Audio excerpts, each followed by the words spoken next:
તમારું સ્વાગત છે મારા રસોડામાં। આજે આપણે કાચી કેરીનાથી કુલ્ફી બનાવીને તૈયાર કરીશું। તો એકદમ સરળ રીતે કોઈ કુલ્ફીના મોલ્ડ વગર અને સિમ્પલ ઘરમાં રહેલી વસ્તુમાંથી જ બનાવીશું। તો અહીંયા મેં ખાટી નાની ગોળ કેરી છે, લાડવા કેરી એ લીધી છે અને કેરીમાંથી આપણે ઉપર જે ટોપાનો ભાગ છે ડીટનો એ કાપી લેવાનો છે બધી કેરીમાંથી। અને પછી આપણે કેરીને નીચે પાણી રાખી ઉપર દૂધની જારી મેં રાખી છે અને આપણે વરાળે બાફવાની છે કેરીને પાણીમાં નથી બાફવાની, એનો રસ એમનેમ સરસ જળવાઈ રહેવો જોઈએ એટલે વરાળે બાફવાની છે। કવર કરી ગેસની ફ્લેમ મીડિયમ રાખી અને 10 મિનિટ માટે આપણે બફવા દેવાની છે।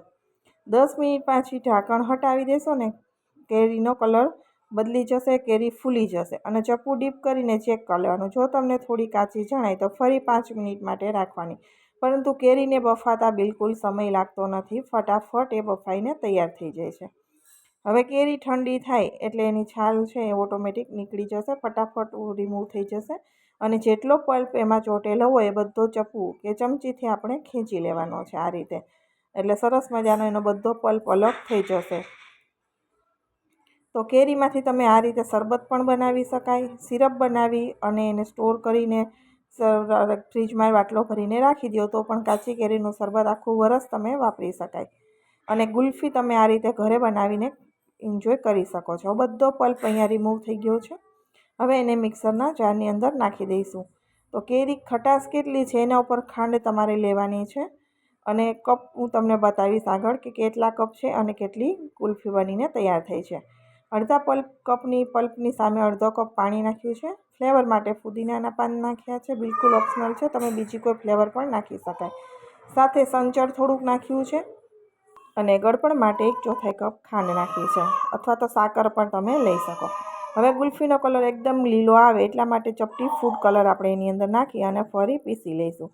તો આપણું મિશ્રણ છે એ બજારમાં જે કેન્ડી મળે ને એવી સરસ મજાની આપણી કેન્ડી તૈયાર થઈ જશે। એવી જ કલર એકદમ ગ્રીન આવ્યો છે અને પલ્પ એકદમ ઘાટો રાખવાનો છે આ રીતે।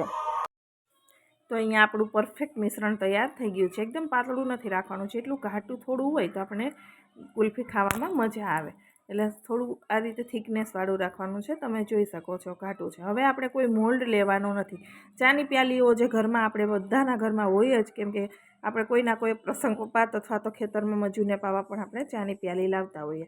તો અહીંયા કપ ફૂલ ભરી દેવાના છે, થોડા એવા જ અધૂરા રાખવાના છે અને આ કપ આ રીતે ભરી અને આપણે તૈયાર કરીશું। જેટલા કપ ભરાય એટલા અહીંયા તૈયાર કરી દેવાના છે।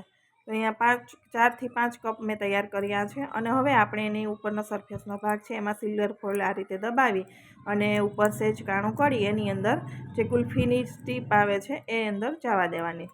તો આ રીતે બજારમાં રેડીમેડ મળે છે, તમે ત્યાંથી સ્ટીક લઈ શકો છો અને સિલ્વર ફોઇલ પણ મળી જાય। તો આ રીતે પેક કરી અને આપણે હવે ફ્રીજમાં રાખી દેવાનું છે। તો ફ્રીજમાં તમે સાંજે આ રીતે મૂક્યું હોય તો સવારે પણ ખાઈ શકાય, સવારે ગુલ્ફી મૂકી હોય તો સાંજે પણ ખાઈ શકાય। 6-7 કલાકમાં સરસ જામીને તૈયાર થઈ જાય છે। તો હવે 7 કલાક પછી હું તમને ખોલીને બતાવું। સિલ્વર ફોઇલ આપણે કાઢી લઈશું અને અંદર તમે જોશો તો ડિમોલ્ડ કરવાની પણ આને ખેંચવાની જરૂર નથી। કાગળના કપ હોવાથી કપને તમે ઇઝીલી તોડી શકો છો અને એની મેળે રિમૂવ થઈ જાય। સરસ મજાની કેન્ડી આપણી ઘરે જ બનીને તૈયાર થઈ છે। આ રીતે તમે કોઈ પણ પ્રકારની કેન્ડી ઘરે જ બનાવીને તૈયાર કરી શકો છો। તો એકદમ સરસ બને છે। તમને જો મારી કાચી કેરીની ગુલ્ફીની રેસીપી પસંદ આવી હોય તો મારી ચેનલને સબસ્ક્રાઈબ જરૂરથી કરજો, વિડીયોને વધુમાં વધુ લોકો સાથે શેર કરજો। એકદમ ઇઝી અને સરળ મેથડથી બનાવી છે। જો તમારે બીજી કોઈ કેન્ડીઓ જોવી હોય તો પણ કોમેન્ટ બોક્સમાં જરૂરથી જણાવજો। વિડીયોને લાઇક આપજો, તમારી લાઇક અમારી હિંમત વધારે છે, તો જરૂરથી આપજો। તો અહીંયા આપણી કાચી કેરીની કેન્ડી બનીને તૈયાર થઈ ગઈ છે, તમે જોઈ શકો છો। મોઢામાં પાણી આવી જાય એવી સરસ તૈયાર થાય છે અને જે નાનપણમાં ચૂસણી ખાતા હોય ને ચૂસીને એને તો ખૂબ જ મજા આવશે એવી સરસ આ કેન્ડી બનીને તૈયાર થઈ છે આપણી।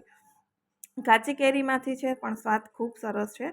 તમે આમાં તમારી ઈચ્છા પ્રમાણે ફ્લેવર પણ ઇન્હેન્સ કરી શકો છો અને આ રીતે કોઈ પણ કેન્ડી તમે કાચાના કપમાં બનાવીને તૈયાર કરી શકો છો। તો એકદમ સરસ મજાની ફટાફટ બનીને તૈયાર થઈ જતી આપણી કાચી કેરીની કેન્ડી બનીને તૈયાર થઈ ગઈ છે। ફરી મળીશું આવા જ નવા વિડીયો સાથે। આવજો, બાય બાય, ટેક કેર।